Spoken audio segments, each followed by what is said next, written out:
Hello everyone, welcome to back my channel. I hope everyone is having a wonderful day. Before starting the video, please go ahead and hit the subscribe button and give this video a thumbs up. General Hospital recaps for Tuesday, June 24th reveal Sonny Corinthos Morris Bernard told Jason Morgan Steve Burton his plan and Isaiah Gannon Sawandi Wilson broke up a catfight. Also, Tracy Quartermain Jane Elliott gloated as Cody Bell Josh Kelly saved her behind. Sonny, Corinthos, Morris, Bernard and Jason Morgan Steve Burton arrive at Sonny's place, where Sonny mentions that Ada Justine Turner, not Sneen contractor, believes she can send him to prison. However, he points out that her key witness Natalia Ramirez Eva LaRue is about to vanish. The house is prepared, and the guards are in position. They plan to send her off to Belize after she delivers the records. Jason expresses his worry that Natalia may have already disclosed everything to Jen's Sidwell Carlo Rhoda. Sonny is skeptical about that, but he acknowledges that Sidwell will still make arrangements at Metrocourt. Lucy Lynn Herring was taken aback when Sidwell invited his son Marco Rios Adrian Oncondo to lunch. They talk about his pride and joy. Sidwell's other home is in Dubai, and he reveals that Sonny was initially going to sell his peers to him but ultimately changed his mind. Marco expresses his regret upon hearing this. Jens dismisses it casually, but Lucy believes she can make it happen. She resolves to take action immediately. He puts on a show of telling her that she doesn't need to do that, yet she remains resolute. He refers to her as an angel and embraces her. After she leaves, Marco questions whether she can pull it off. Jens is hopeful. He mentions that he would prefer to avoid getting his hands dirty, but if necessary, so be it. At the pool, Portia Robinson Brooke Kerr expresses her jealousy to Jordan Ashford Tanisha Harper, suggesting that she must be worn out from entertaining her husband all afternoon. Portia believes they were reminiscing about their romantic history. In response, Jordan advises her to discuss this with her husband. She reminds Portia that they are friends and urges her to regain her composure if she and Curtis, Ashford, Donald Turner are facing issues. It's not Jordan's responsibility. Portia feels she deserves dignity. Meanwhile, Isaiah overhears as Jordan tells Portia to take action. If her marriage is faltering, it's on her. In a fit of anger, Portia throws her drink in Jordan's face, prompting Jordan to shout, "What's wrong with you?" Gannon pulls her away, and Portia leaves. He approaches Jordan to inquire about her interaction with Curtis. Nearby, Nina Reeves, Cynthia Watros approaches Carly Spencer, Laura Wright, seeking assistance in her attempt to separate Drew Kane, Cameron Matheson from Willow Tate, Caitlin McMullen. Carly reveals that she has put in considerable effort to achieve this, yet nothing has succeeded so far. Nina suggests various ideas, but Carly is aware that Drew will not entertain any arrangement regarding the children without his involvement. Nina pleads with Carly, who, while sympathetic to Willow's situation, cannot overlook Willow's past actions. As a result, Nina will have to take matters into her own hands to prevent Willow from marrying Drew. At the gallery, Trina Robinson Tabiana Ali informs Curtis that Kai Taylor, Jen's Austin Ostrop, overheard Portia's and Curtis' conversation. She explains he overheard that the only way she would be safe is if they located the escort and paid her to claim that Drew used the ketamine as a party drug. Trina pleads with her father to explain the situation. He responds that knowing less is better for her, but Trina insists she doesn't need protection. In fact, she believes she can assist. He declines to allow her to become a target. She agrees that both she and Kai will remain silent to avoid putting their mother at risk. Tracy is live as the press conference unfolds. She accuses Drew of using drugs, placing them in her vehicle, and labels him a disgrace and embarrassment. To her family, he deserves to be ousted from office, just like his stepmother expelled him from their home. Martin Gray's Michael E. Nightshock is palpable, and he instructs Brooke Lynn Quartermain chase Amanda Seton to take her grandmother home.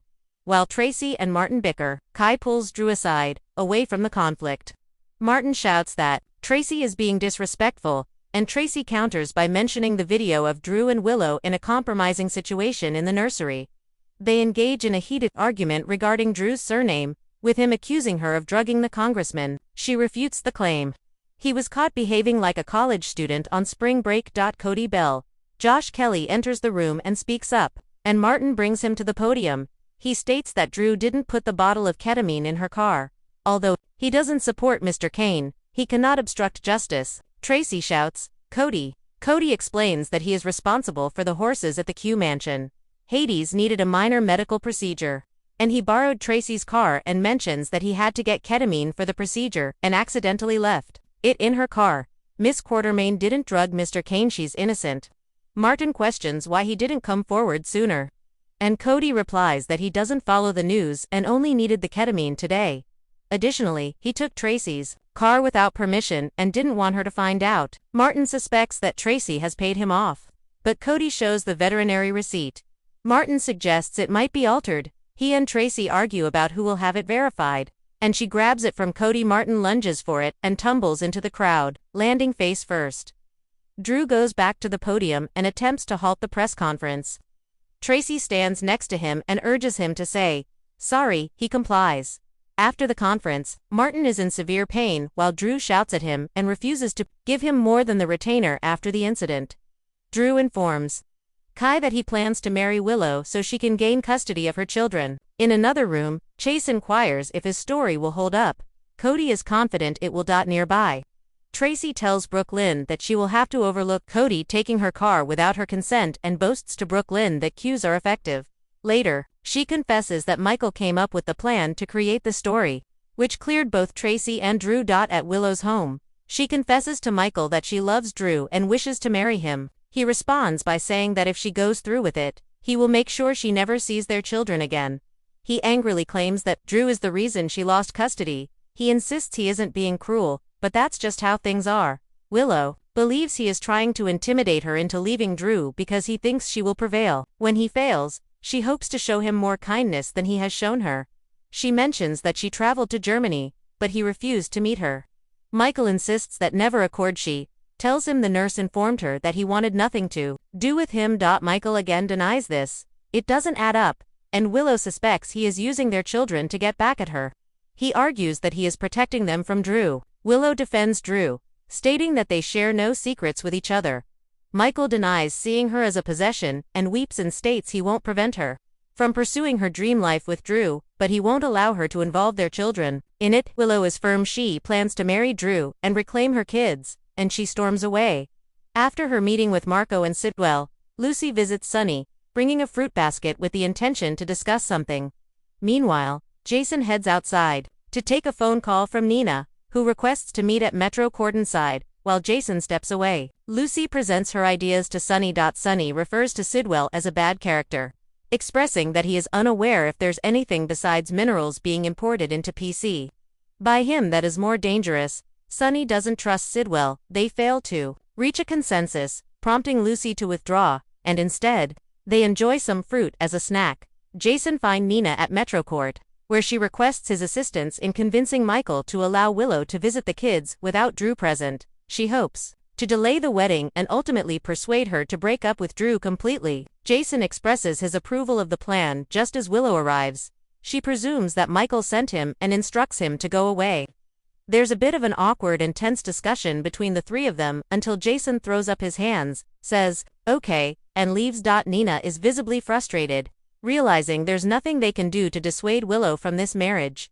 Meanwhile, Carly informs her son that she has heard Willow and Drew are planning to marry. Michael knows, and responds that Willow believes this will help her regain custody of the children. She updates him slightly on Nina's strategy, and Michael reflects that he has come to understand today that she will never let go of Drew. He intends to postpone visitation, and when they go to court, Willow will end up with nothing. Could he have informed Drew? Curtis is skeptical. He doesn't believe she knows what Drew has on her, either. Then shares that they located Jacinda Page Herschel in Sydney, Australia. He hopes to persuade her to return and confess that Drew hired her so he won't be able to blackmail Portia. He'll be too occupied trying to save his career from falling apart. Meanwhile, in Drew's office, Kai suddenly tells Drew Curtis is attempting to find Jacinda and bring her to PC to reveal that he's knowingly abusing drugs, and warns him to brace himself. Thanks for watching this video and please subscribe our GH News 24 YouTube channel for more update news.